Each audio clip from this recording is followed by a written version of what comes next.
صاحب نصاب کی تعریف کیا ہے؟ بندے کی حاجت اصلیہ کے علاوہ 52.5 تولے چاندی کی مالیت، تقریباً جس کا ریٹ آپ معلوم کر لیں غالباً 80,000 کے قریب ہوگا یا اس طرح، مجھے کنفرم نہیں ہے، اتنی مالیت کی رقم کسی کے پاس ہو، اتنی مالیت کا سامان تجارت کسی کے پاس موجود ہو، تو اس پر زکوٰۃ فرض ہوتی ہے، جبکہ حولان حول یعنی اس پر سال گزر جائے۔ اب اس پر ہم نے یہ بھی عرض کیا تھا کہ اگر کسی کے پاس سونا چاندی مال تجارت، سونا اگر خالی سونا ہے تو 7.5 تولے سونا، اور اگر پیسے ہیں تو کم از کم اس کی مقدار اتنی ہونی چاہیے کہ 52.5 تولے چاندی کی قیمت کے برابر ہو، اور چاندی عام طور پر لوگوں کے پاس اتنی نہیں ہوتی، بہرحال پھر بھی اگر کسی کے پاس خالی چاندی ہے تو 52.5 تولے چاندی اس کے پاس ہو تو اس پر زکوٰۃ ہوگی۔ لیکن یہاں پر ایک غور طلب نقطہ جو پچھلے جمعے ہم نے عرض کیا تھا کہ اگر کسی کے پاس تھوڑا سا سونا ہے، تھوڑے سے پیسے ہیں اور تھوڑی سی چاندی ہے، یا خالی تھوڑے سے پیسے ہیں حاجت اصلیہ کے علاوہ، جو حاجت اصلیہ ہے اس کے علاوہ اگر کسی کے پاس تھوڑے پیسے ہیں جو 52.5 تولے چاندی کی مالیت کے برابر نہیں پہنچتے، اور ساتھ میں تھوڑا سونا ہے، 7.5 تولے سے کم سونا ہے، تو ایسی صورت میں سونے کی قیمت اور وہ پیسے جمع کریں گے، اگر اس کی مقدار 52.5 تولے چاندی کی مالیت کے برابر ہو تو بندہ صاحب نصاب ہوتا ہے، ادروائز نہیں ہوتا۔ اب حولان حول یعنی سال گزرنے سے کیا مراد ہے؟ سال گزرنے سے یہ مراد ہے کہ جب بندہ صاحب نصاب ہو جائے۔ اب اگر ہمیں سمجھ آ گیا کہ صاحب نصاب کسے کہتے ہیں، تو جو ہی کوئی بندہ صاحب نصاب ہو گیا، یعنی اس کی حاجت اصلیہ کے علاوہ اس کے پاس اتنا مال آ گیا کہ جس کی مالیت قرضے کو چھوڑ کر، قرضہ مائنس کریں گے اس میں سے منہا کریں گے، قرضے کو چھوڑ کر باقی ماندہ جو مال ہے اس کی مالیت 52.5 تولے چاندی کی مالیت کے برابر ہے، تو جس دن یا جس وقت یہ بندہ صاحب نصاب یا غنی ہو گیا، وہ ڈیٹ اور وہ ٹائم اس نے لکھ لینا ہے۔ اب اس کا وقت شروع ہو گیا، پورا 1 سال جب وہی ڈیٹ آئے گی اور وہی ٹائم آئے گا قمری مہینوں کے اعتبار سے، قمری مہینوں کے اعتبار سے سال گزرنے کے بعد جب سیم ڈے سیم ٹائم آئے گا، تو اب یہ دیکھے گا کہ اس کی ملک میں کتنا پیسہ ہے، کتنا سونا ہے، کتنا مال تجارت ہے، تو اب یہ جتنا بھی ہے اس کی مالیت لکھ لے، اس میں سے جو قرض ہے اس کو مائنس کرے، تو باقی ماندہ جو رقم ہے اس کو 40 پر تقسیم کرے، یہ 2.5% نکل آئے گا، یہ اس نے زکوٰۃ ادا کرنی ہے۔ اب اس سے ایک بات یہ پتہ چلی کہ خالی رمضان میں زکوٰۃ دینا، یہ عام طور پر رواج ہوتا ہے، ہم کہتے ہیں رمضان میں زکوٰۃ دینی ہے، تو پتہ چلا کہ جب بندہ صاحب نصاب ہوا، جب اس کے اندر شرائط پائی جائیں، اس وقت سے لے کر سال گزرنے تک، جب سال پورا ہوا تب اس نے زکوٰۃ ادا کرنی ہے۔ اب یہ ڈیورنگ دا ایئر کسی بھی وقت یہ ٹائم آ سکتا ہے۔ جیسے اس کی مثال آپ کو دیتا ہوں کہ ایک بچہ جب بالغ ہو جاتا ہے، پہلے وہ نابالغ ہے تو شریعت مطہرہ کے احکام اس کی طرف متوجہ نہیں ہوتے، لیکن جو ہی جب بچہ بالغ ہو جاتا ہے، بچہ یا بچی بالغ ہو جاتے ہیں، تو شریعت مطہرہ کے احکام، فرائض، واجبات اس کے اوپر لاگو ہو جاتے ہیں۔ اب جس دن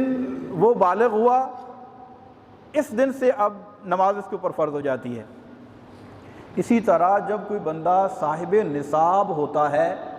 غنی ہوتا ہے، تو اس وقت سے اس کا ٹائم شروع ہو جاتا ہے کہ اب سال گزرنے کے بعد اس نے اپنے مال کے اوپر زکوٰۃ دینی ہے۔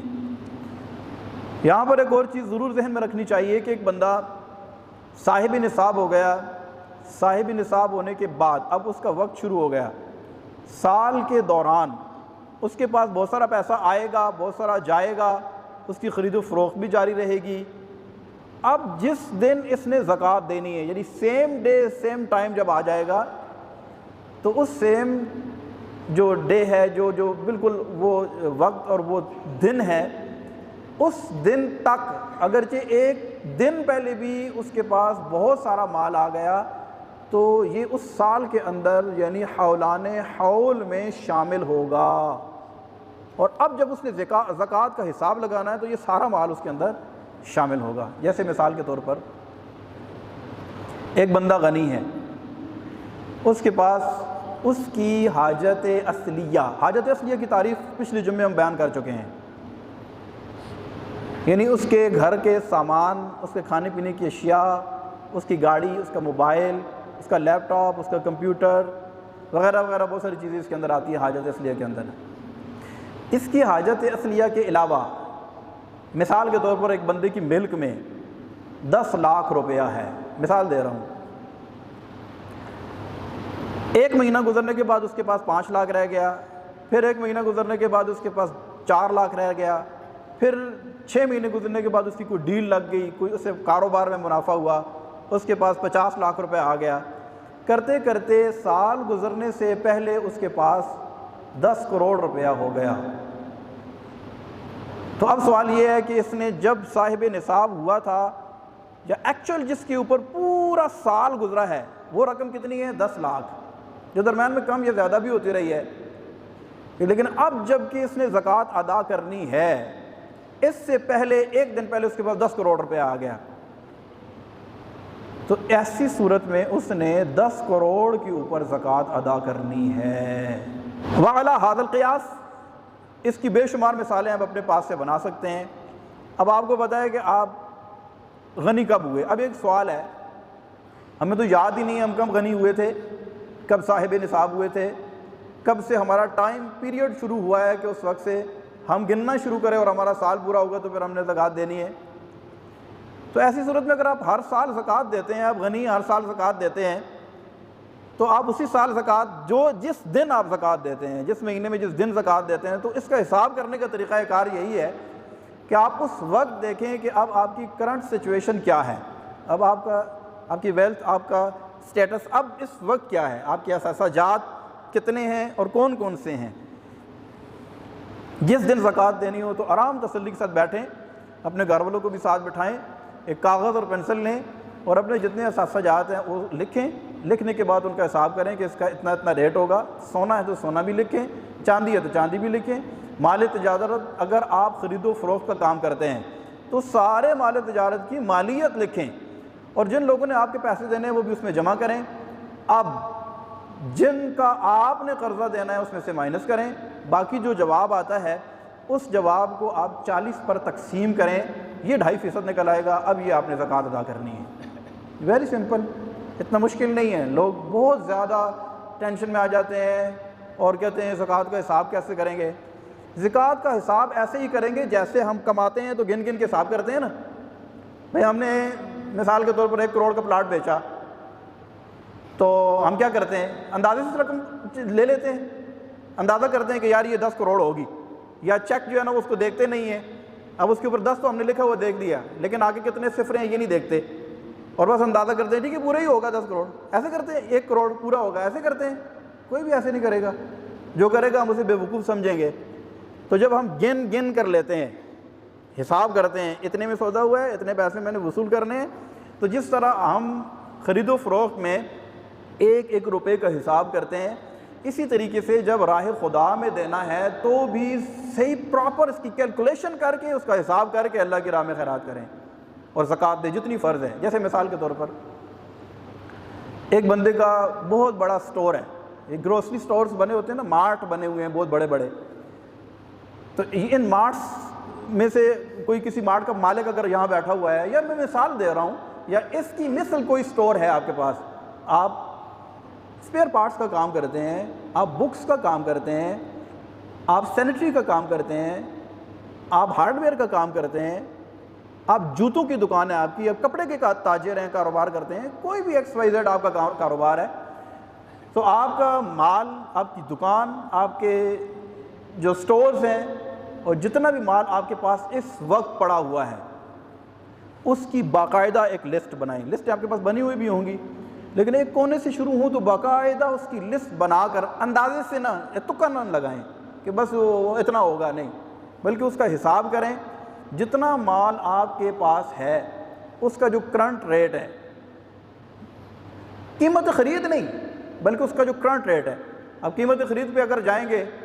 تو وہ پلاٹ جو آج سے 10 سال پہلے آپ نے 50 لاکھ کا لیا ہے وہ آج 1.5 کروڑ کا ہو چکا ہے، تو 50 لاکھ پہ زکوٰۃ پہ آپ نے نہیں دینی، اب تو 1.5 کروڑ پہ ہی دینی پڑے گی جتنی اس کی مالیت ہے۔ تو آپ کا کوئی سٹور ہے، یا اسی طرح آپ کے پاس وہ مال جس کی خرید و فروخت آپ کرتے ہیں، اب وہ پلاٹ کی صورت میں بھی ہو سکتا ہے اور مختلف اس میں چیزیں آ سکتی ہیں، ان ساری چیزوں کا باقاعدہ ایک لسٹ بنا کر اس کا حساب کریں اور دیکھیں کہ اس کے کتنے پیسے بنتے ہیں۔ اب جو پیسے بنتے ہیں پھر آگے فارمولہ بہت زیادہ آسان ہے، اس میں سے قرضہ جو ہے وہ مائنس کریں اور باقی جو رقم بچ جاتی ہے اس کو 40 پہ تقسیم کریں، 2.5% نکل آئے گا، اب یہ آپ نے زکوٰۃ ادا کرنی ہے۔ بہت سمپل ہے، لیکن یہ ہے کہ ایسے معاملے میں ہم ذرا پھر اندازوں سے کام کرنا شروع کر دیتے ہیں۔ اندازے سے نہیں کرنا بلکہ پراپر اس کا حساب دینا ہے، لگانا ہے اور پراپر طریقے سے اس کی زکوٰۃ ادا کرنی ہے۔ اگر کوئی بندہ یہ کہے کہ 4 رکعت نماز نفل، اب جیسے مثال کے طور پر ہم نماز پڑھتے ہیں، اصل کی کوئی بندہ کہے 4 پڑھو یا 5 پڑھو یا 6 پڑھو، کوئی بات نہیں، ہم نے تو سجدہ ہی کرنا ہے، رکوع ہی کرنے ہیں نا، تو 6 پڑھ لو تو ایسا نہیں ہوگا، بلکہ کتنی پڑھنی پڑے گی؟ 4۔ تو اس طرح زکوٰۃ کا بھی حساب کریں باقاعدہ نا، اس طریقے سے اس کی زکوٰۃ ادا کریں۔ اس میں بہت سارے سوالات ہیں، میں چند سوالات جو میرے ذہن میں آ رہے ہیں میں ان کو انشاءاللہ آپ کے سامنے رکھتا ہوں، جو عام طور پر لوگ پوچھتے ہیں۔ وہ مال جس کا تعلق خرید و فروخت کے ساتھ ہے اس پر زکوٰۃ ہے، اور جو خریدا یا بیچا نہیں جاتا اس پر زکوٰۃ نہیں ہے، اگرچہ اس کی کتنی مقدار ہو۔ جیسے مثال کے طور پر ایک بندے کی فیکٹری ہے،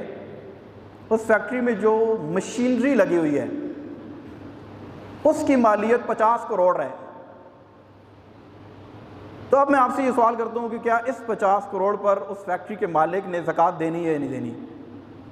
تو وہ قاعدہ کلی جو پچھلے جمعے بھی ہم نے آپ کی خدمت میں عرض کیا تھا کہ کسی بھی چیز کے بارے میں یہ معلوم کرنا کہ اس پر میری زکوٰۃ ہے یا نہیں، اس کا بڑا سمپل سادہ سا اصول ہے، یہ دیکھیں کہ وہ سونا ہے؟ نہیں۔ چاندی ہے؟ نہیں۔ مال تجارت ہے؟ نہیں، لہذا اس پر زکوٰۃ بھی نہیں ہے، یہ مال تجارت نہیں ہے، یہ مشینری جس کے اوپر آپ کا مال بن رہا ہے یہ مال تجارت نہیں ہے۔ اس کی ایک مثال دیتا ہوں بڑی سمپل سی، فقہاء نے اپنی کتب کے اندر اس طرح کی مثالیں دی ہیں، میں آپ کو مثال دیتا ہوں، اس مثال سے سمجھیے گا ذرا۔ یہ عطر بیچنے والا جو ہوتا ہے نا، عطر بیچنے والا،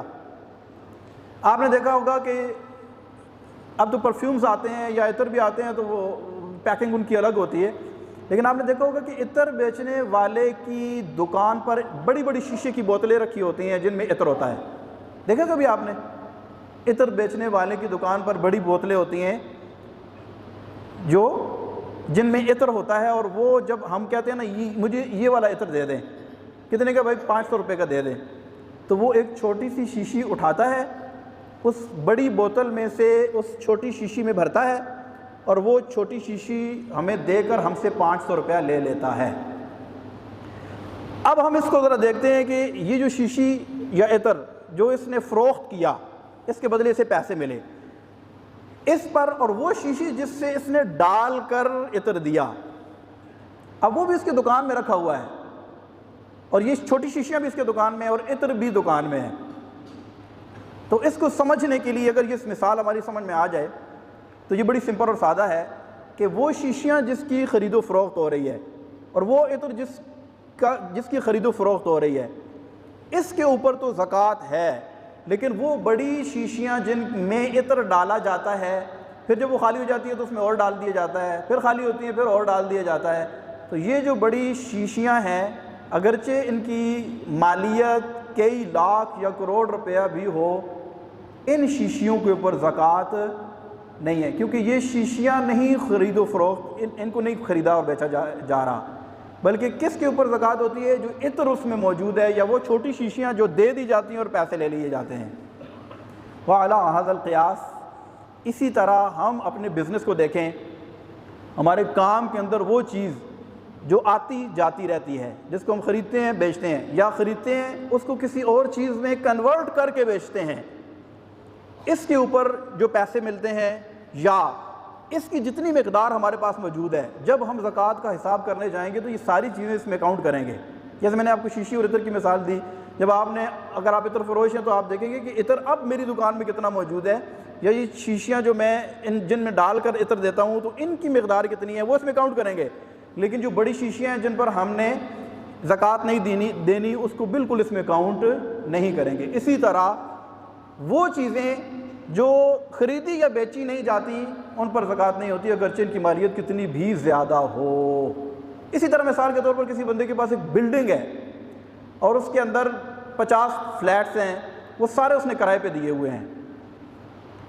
تو اب میں آپ سے یہ سوال کرتا ہوں کہ یہ جو 50 فلیٹس اس کے پاس موجود ہیں، اس کی ملک میں ہیں، کئی سال گزر بھی چکے ہیں،